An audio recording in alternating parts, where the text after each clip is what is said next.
os bacteriófagos, eles têm 2 ciclos possíveis.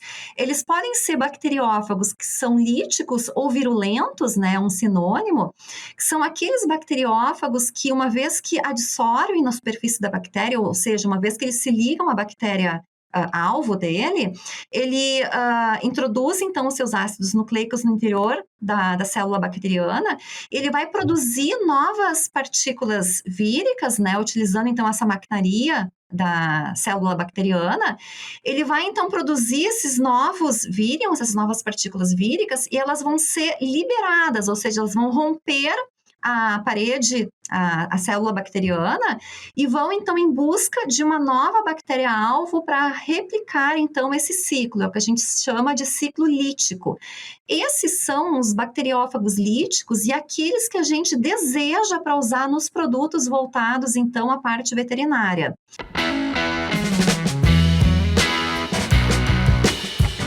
Olá pessoal, bem-vindos e bem-vindas a mais um episódio do Aviário Podcast. Eu sou Catarina Stefanello, estou aqui como host para conversar hoje novamente com a doutora Clarissa Silveira Vaz. A doutora Clarissa é médica veterinária, mestre e doutora em ciências veterinárias, ela é pesquisadora da Embrapa, Suínos e Aves, onde atua no núcleo temático de sanidade avícola. E hoje o tema da nossa conversa é sobre a utilização de bacteriófagos, né, para o controle da salmonela na avicultura e para prevenção também da resistência aos antimicrobianos. Doutora Clarissa, muito obrigada novamente por aceitar mais esse nosso convite. Obrigada, Catarina, pelo convite. Minha colega de universidade, né? Eu já comentei, eu sou filhote também da UFSM, tenho um carinho muito grande pela universidade. Doutora Clarissa, eu sempre falo aqui que o nosso público que nos acompanha no podcast ele é bastante diverso, né? Assim, eu gostaria que você justamente começasse explicando para o público o que são os bacteriófagos. Muito bem. Então, os bacteriófagos, também conhecidos como fagos, como o próprio nome sugere, eles são vírus que atuam especificamente em bactérias. Ou seja, eles são incapazes de infectar uma célula humana, uma célula animal, uma célula vegetal, então atuam especificamente em bactérias. E mesmo assim não é em qualquer bactéria, como se fosse chave e fechadura. Então, cada bacteriófago tem receptores específicos em determinadas bactérias, né? E são esses receptores que determinam essa especificidade, ou seja, qual bactéria eles vão infectar. E uma vez que eles não infectam nem humanos nem animais, eles são considerados inócuos. Uma vez que eles sejam inoculados num determinado organismo, eles são rapidamente eliminados se não tiver a bactéria alvo, né? Então, do ponto de vista de segurança, isso é um dado muito interessante.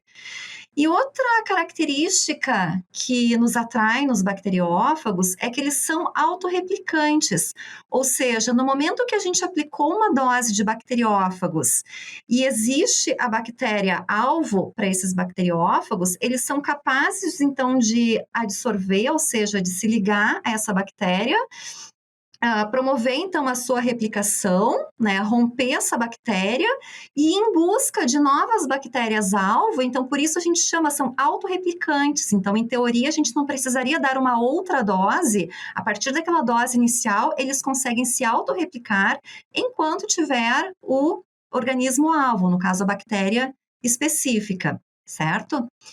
E eu comentei a esse respeito, então, de infecção das bactérias. Então, os bacteriófagos têm esse efeito bactericida, e isso, então, é o que tem nos chamado a atenção como veterinários, ou seja, como nós podemos utilizá-los como uma ferramenta de controle biológico na área veterinária, mais especificamente na avicultura, que é o nosso tema, né, o objetivo aqui desse nosso canal. Eu acho que em função disso que você comentou, acho que agora vem a pergunta, né? Bom, mas os bacteriófagos, eles têm algo relacionado com resistência aos antimicrobianos? Ótima colocação. Então, voltando um pouquinho à parte de história, a primeira descrição da descoberta né, dos bacteriófagos, foi ao redor de 1915, lá no leste europeu. E nós, há pouco tempo, comemoramos o primeiro centenário do primeiro uso terapêutico de bacteriófagos, ou seja, o uso especificamente desses vírus para tratar uma infecção bacteriana, né? Então, explorando esse efeito bactericida deles. Isso aconteceu, então, lá por 1915, 1922, 23, o primeiro uso terapêutico, né? Fazendo, então, 100 anos esse primeiro uso. E logo a seguir, o que aconteceu? Ali por 1940, nós começamos a ter o advento dos antimicrobianos. Os antimicrobianos, sem dúvida nenhuma, foram uma solução muito mais efetiva e muito mais escalonável para enfrentar bactérias do que os bacteriófagos. Então, nós entramos numa nova era a partir, então, do desenvolvimento de antimicrobianos, né? Então, nesse meio tempo, os bacteriófagos ficaram mais como uma coisa interessante, muito mais na região do leste europeu, né? Enquanto que aqui no resto do mundo a gente investiu mais nessa promissora ferramenta que eram então os antimicrobianos. Acontece que muito rapidamente nós começamos a ver o advento do desenvolvimento de resistência aos antimicrobianos. Se a gente for parar para pensar, Catarina, em 50 anos, desde o primeiro desenvolvimento, o primeiro fármaco antimicrobiano, e em 50 anos depois, nós já temos bactérias que são multiresistentes, são o que a gente chama de superbactérias hoje em dia, né? São bactérias virtualmente intratáveis, não tem nenhum antimicrobiano capaz de eliminá-las. Então, 50 anos é um período de tempo muito curto entre o desenvolvimento de um fármaco e o momento em que ele já passa a não ser mais efetivo, ou seja, ele não tem mais utilidade. E, ao mesmo tempo, nós temos um desenvolvimento muito lento de novas drogas antimicrobianas, novos fármacos. Existem uma série de produtos que, in vitro, né, em escala de laboratório, eles parecem promissores, mas aí quando se passa para a escala de teste clínico, eles não são interessantes, ou eles são tóxicos demais para o hospedeiro, ou eles não têm aquele efeito bactericida que se esperava. Então, é fato, nós temos um desenvolvimento muito lento de novos antimicrobianos. Aqueles que nós já temos disponíveis, eles estão rapidamente se tornando inefetivos devido, então, ao surgimento dessas bactérias multiresistentes, né, e virtualmente intratáveis. Então, a gente vê um cenário futuro bem pouco otimista nesse sentido. A gente prevê que, talvez em pouco tempo, a gente retorne à era pré-antibióticos, ou seja, a gente passa a não ter mais essa ferramenta que tanto nos ajudou até agora e tem nos ajudado a combater bactérias. Então, em face dessa problemática toda, a Organização Mundial da Saúde criou um plano global para enfrentamento da resistência aos antimicrobianos, né? Visando, então, com que a gente preserve os fármacos que ainda temos, né? Ao passo em que possamos usar de uma forma mais racional esses antimicrobianos. E como essa é uma tarefa que não é só na parte humana, ela também tem interface na parte animal e no ambiente. Então, a Organização Mundial para a Saúde Animal, a antiga OIE, também tem um plano que visa operacionalizar, então, essas ações, né, na parte animal. E aqui no Brasil, isso está sendo efetivado por meio do Ministério da Agricultura, através de um plano de combate à resistência aos antimicrobianos na agropecuária, que é o que nós chamamos de PAN-BR Agro. O PAN-BR Agro, ele tem várias ações, vários objetivos, e talvez o principal deles seja promover esse uso mais consciente dos antimicrobianos na parte animal, né? Para que a gente faça esse uso mais consciente, a gente vai passar a precisar de melhorar as nossas condições de produção. A gente aqui está tratando, então, de animais de produção, especificamente frango de corte. Então, trazendo para a nossa área, a gente tem que pensar, se nós vamos procurar utilizar menos antimicrobianos, o que a gente precisa fazer para isso? A gente precisa melhorar o nosso sistema produtivo, melhorar a biosseguridade e talvez buscar outras formas de enfrentar algumas doenças bacterianas, algumas enfermidades bacterianas que causam perdas produtivas ou talvez sejam zoonóticas, né? Então, que alternativas a gente tem para trabalhar com isso? Esse é um campo, então, vastíssimo para vacinas. Vacinas são um grande aliado nosso para prevenir as enfermidades aviárias.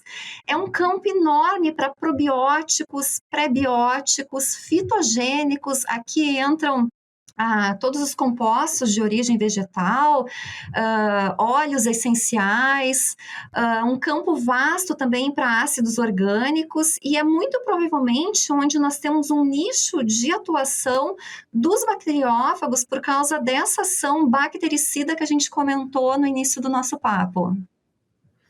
Bom, bem contextualizado, né? Eu tenho uma curiosidade, eu acho que o pessoal que nos escuta também tem, em relação aos resultados que vocês já possuem de uso de bacteriófagos, né? Na área da avicultura, o que nós podemos esperar da utilização dos bacteriófagos? Ótimo. Vamos fazer um apanhado, assim, voltar um pouco mais, assim, ao contexto global, mundial, né, com relação a bacteriófagos. Na parte humana, em 2015, tem um fato que ganhou repercussão em todos os locais, é conhecido entre o pessoal que estuda bacteriófagos como o caso Patterson.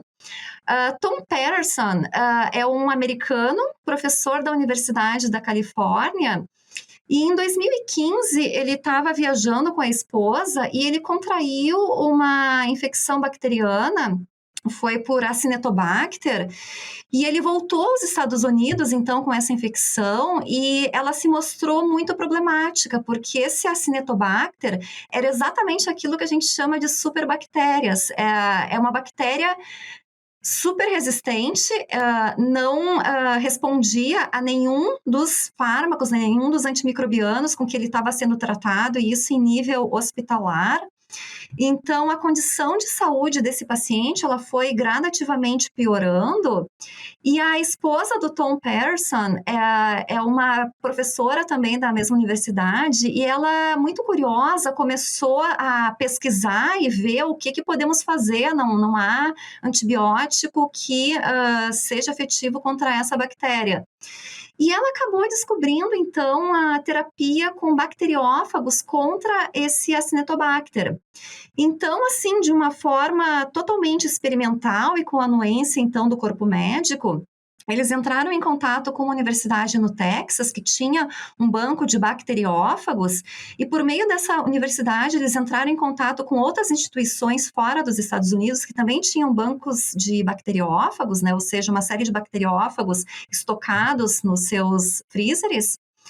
E eles, então, testaram, eles tinham aquele isolado que estava causando a infecção, a sepse no paciente, e testaram, então, esse isolado contra uma série desses fagos presentes nesses bancos, e identificaram bacteriófagos, então, que eram ativos, muito bons, então, contra aquela bactéria.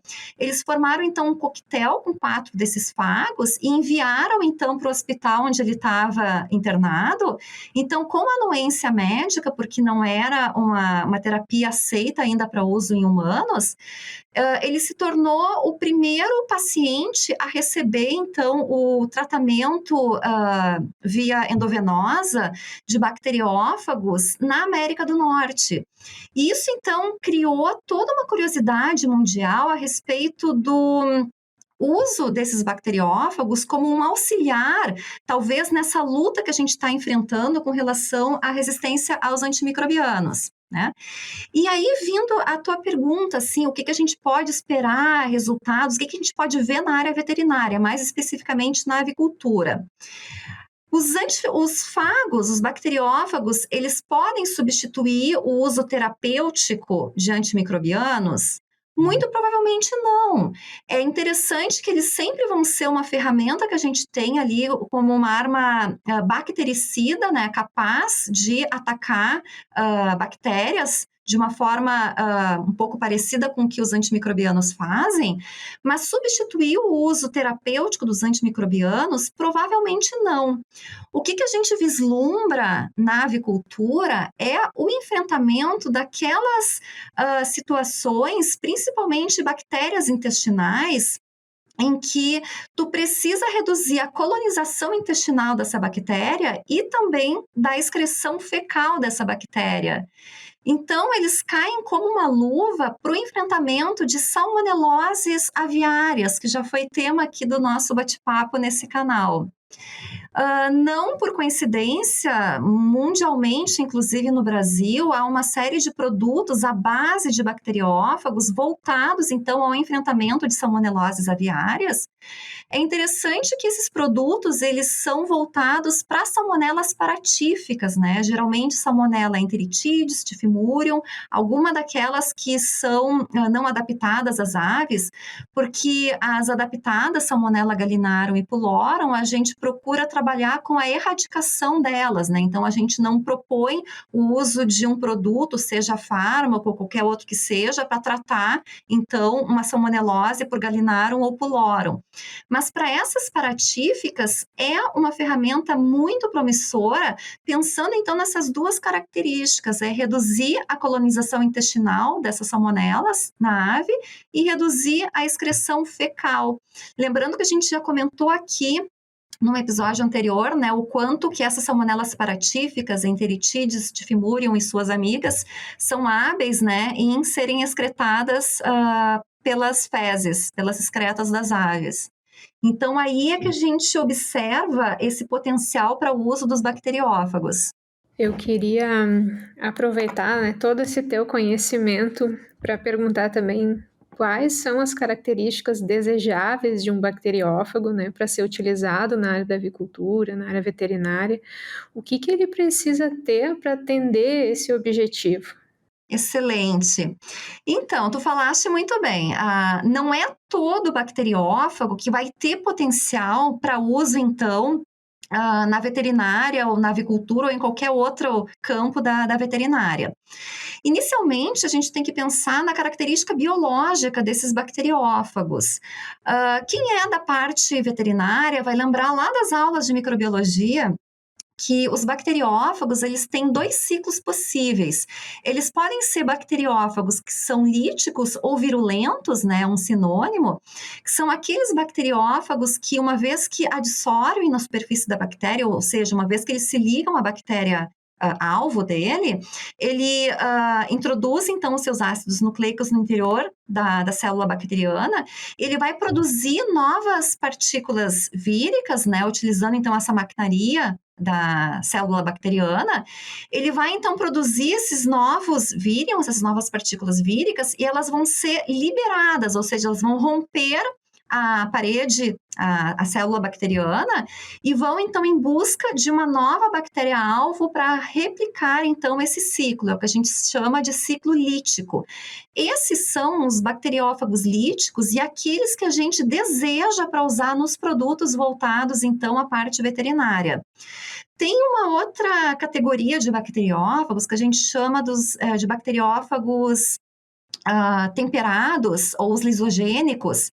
Esses bacteriófagos não são interessantes para esse objetivo que a gente tem, porque o que acontece? Eles também são específicos para uma bactéria, então no momento que eles identificam a bactéria-alvo, eles vão se ligar nessa bactéria e vão penetrar, né, vão colocar então o seu ácido nucleico no interior da bactéria.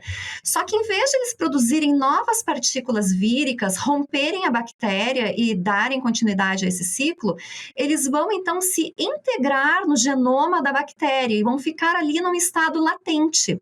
É como se a bactéria fosse então portadora daquele fago no seu genoma. E cada vez que a bactéria replica, ou seja, que ela forma uma célula filha, esse fago ele está sendo passado para sua progênie, só que ele está quietinho, ele está integrado ali no ácido nucleico, né, no genoma da bactéria.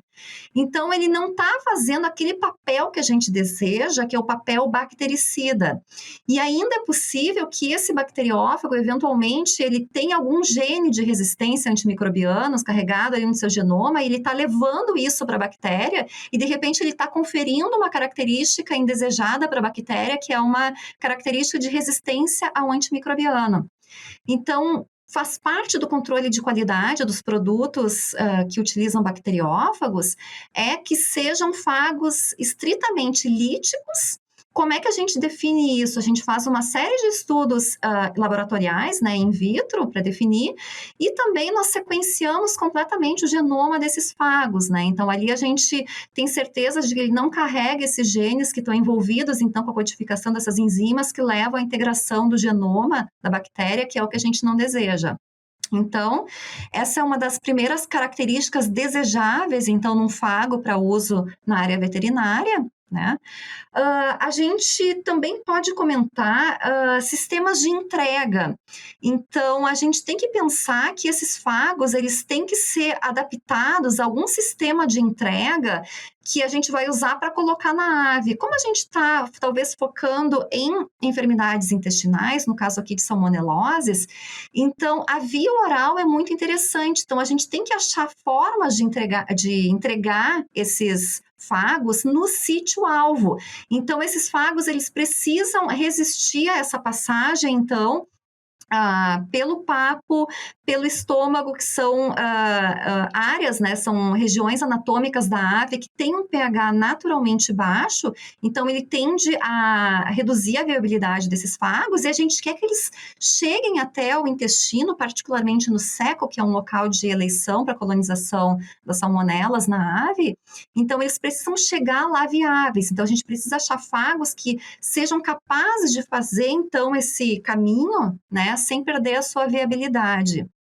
Uma outra coisa interessante que vale a pena, apesar de a gente estar comentando aqui sobre características desejáveis nos fagos, é questões ainda biológicas. Quando a gente está selecionando um fago para uso na área veterinária, a gente tem que pensar em período de latência. O que seria isso? É aquele período que o fago lítico leva para absorver, ou seja, para ligar naquela bactéria-alvo, né? E leva, então, para entrar nessa bactéria, né? E produzir novas partículas víricas.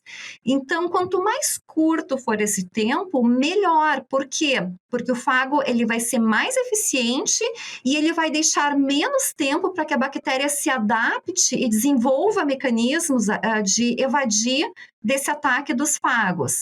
Tá? Além desse curto período de latência, a gente deseja também que o fago seja capaz de produzir um grande número de partículas víricas dentro dessa célula infectada. Nós testamos, existem diferentes fagos, então cada vez que a gente testa, a gente nota assim que cada fago tem o seu comportamento, tem um período de latência que pode ser mais curto, maior, eles diferem entre si nessas características, assim como no número de partículas que eles são capazes de produzir dentro dessa célula infectada. Então, idealmente, esse bacteriófago precisa ter uma produção grande de partículas víricas, né, dentro dessa célula infectada. A gente comentou a respeito de resistência a antimicrobianos. Da onde vem essa resistência? É uma característica normal das bactérias, isso é algo que está lá na natureza delas. Elas têm essa resiliência, essa capacidade de se adaptar frente a um desafio, né, e desenvolver, então, mecanismos que as protegem, ou seja, as tornam refratárias, no caso, a um antimicrobiano. Então, aqui com os fagos, a gente procura, então, dar um mínimo de chance também para essas bactérias para desenvolverem essa habilidade de procurar evadir também dessa ação dos bacteriófagos. Então, idealmente, o fago que a gente usa no produto, ele tem um período curto de latência e produz muitas partículas fágicas dentro dessa bactéria infectada. Então, são características que a gente procura selecionar até ter um produto que seja promissor para a gente testar, então, em vivo, né, nos animais. Eu achei bem interessante, acho que o ponto mais interessante, assim, para mim, escutando agora, foi ver a forma como eles atuam mesmo, né? Eu gostaria que você comentasse também sobre limitações, né, que provavelmente existam, né, do uso de bacteriófagos e as decisões futuras que ainda precisam ser tomadas em caso, né? Perfeito, boa colocação. Então, quando a gente pensa em bacteriófagos para controle biológico, para uso na avicultura, a gente tende sempre a fazer a comparação com um fármaco, né, com o antimicrobiano.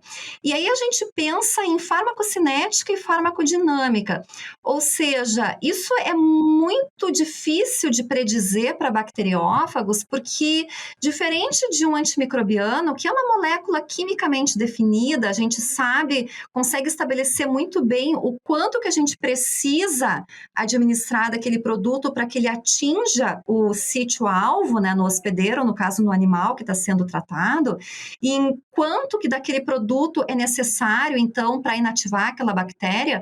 Quando a gente fala em bacteriófagos, isso não é exatamente proporcional. Por quê? Porque eles são estruturas biológicas e eles replicam numa bactéria. Então, a gente não consegue estimar com tanta precisão quanto exatamente a gente precisa fornecer daquele bacteriófago para que ele chegue viável lá no sítio onde ele precisa agir na ave. Por exemplo, se a gente quer que ele chegue viável no seco, quanto que a gente precisa aplicar esse bacteriófago para que ele consiga chegar lá íntegro e exerça a sua função, e quanto de bactéria ele consegue, então, lisar, né? Consegue eliminar. Isso não é facilmente predito, né, por essas questões biológicas, e nós temos as questões do hospedeiro também, que podem ser um limitante. Vamos lembrar que os bacteriófagos são uma estrutura não própria, ou seja, é algo que o sistema imunológico do hospedeiro reconhece como estranho. Então, a tendência do organismo hospedeiro é montar uma resposta imunológica, ou seja, formar anticorpos que podem, então, atacar esses bacteriófagos. Então, isso é possível. Existe uma série de estudos e, de certa forma, alguns resultados são controversos. Tem alguns pesquisadores que mostram que essa eventual produção de anticorpos contra esses bacteriófagos que estão sendo usados, então, para reduzir uma determinada bactéria no animal, né, no organismo hospedeiro, eles não teriam tanto efeito sobre a ação desses bacteriófagos. Outros estudos falam que sim, que talvez tenha algum efeito, mas é sempre importante considerar, então, essa possível formação de uma resposta do hospedeiro contra os bacteriófagos que a gente está aplicando, então, de uma forma auxiliar ali no animal para controlar uma bactéria. Nós comentamos brevemente sobre a habilidade das bactérias de desenvolverem resistência a antimicrobianos, mas essa habilidade é algo resiliente delas, então elas conseguem se adaptar a diferentes ambientes, elas desenvolvem mecanismos de se adaptar a situações adversas. E isso também se aplica aos bacteriófagos, ou seja, as bactérias conseguem desenvolver mecanismos que as protegem da ação dos bacteriófagos. Existem diferentes maneiras para isso, pode ser por mutação, então, por meio de mutação, elas podem modificar o receptor que elas têm na superfície, que é um dos receptores que o bacteriófago reconhece, que permite, então, a sua ligação e a penetração na célula bacteriana. Então, é possível que elas modifiquem esse receptor. É possível que elas criem uma barreira protetora, né? Por exemplo, ampliem a formação de cápsula, que dificulta, então, a adesão desse bacteriófago ao receptor. Então, elas têm mecanismos muito sofisticados de reagir contra esse ataque dos bacteriófagos. Então, a gente precisa considerar que, sim, é possível que elas desenvolvam resistência aos bacteriófagos, por isso que o uso deles deve ser algo também pensado, não pode ser um uso indiscriminado. Cada fabricante vai ter ali a sua recomendação, ele conhece a biologia dos fagos que estão ali naquele produto, então ele sabe qual é a recomendação, em qual período aplicar nos frangos, por quanto tempo, em que momento. Então, tudo isso é procurando a melhor eficiência do tratamento, né? E procurando, então, não dar chance para que essas bactérias desenvolvam, então, essas habilidades de evadir, então, desse tratamento, né? De aprenderem, então, a se protegerem desses bacteriófagos.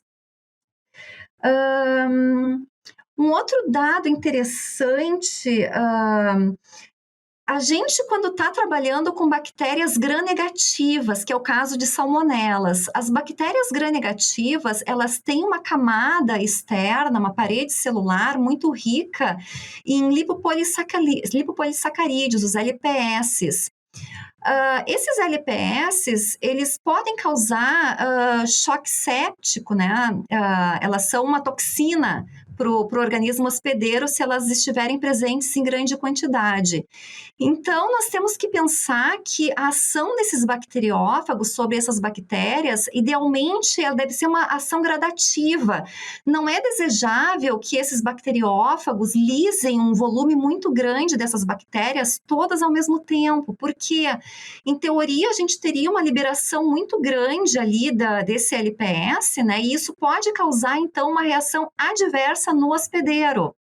Então, é algo assim que a gente pode prever, que talvez seja uma limitação na questão do uso dos bacteriófagos, mas também é uma limitação com relação a outros produtos que também exploram a lise, né, essa ação bactericida das bactérias por meio do rompimento, então, das células. A gente procura cuidar também, uma limitação é que a preparação desses produtos com fagos, a gente amplifica eles, né, no laboratório para preparar em escala industrial, a gente amplifica usando uma bactéria, né, para produzir grandes quantidades desse bacteriófago que vai ser usado depois como um biofármaco, né, num animal. Então, essas preparações, elas precisam também ser purificadas para que elas não tenham resíduos de LPS que eventualmente possam ser tóxicos ao hospedeiro, ao animal, no momento que a gente está aplicando, mesmo que seja pela via oral. Então, são pequenas limitações que a gente vê, assim, que podem existir nesse tipo de produto, mas é muito interessante o nicho que eles têm, né, frente a essa exploração dessa ação bactericida, né, contra as bactérias indesejadas. Então, é uma ferramenta bem promissora. Nós temos realmente alguns produtos aqui no Brasil, aqui no Ministério da Agricultura tem licenciado na forma de aditivos zootécnicos, né, para uso em animais de produção. Acredito que possam ser usados também em outras categorias de animais, mas o nosso foco aqui tem sido avicultura. Em outros países também existem produtos similares.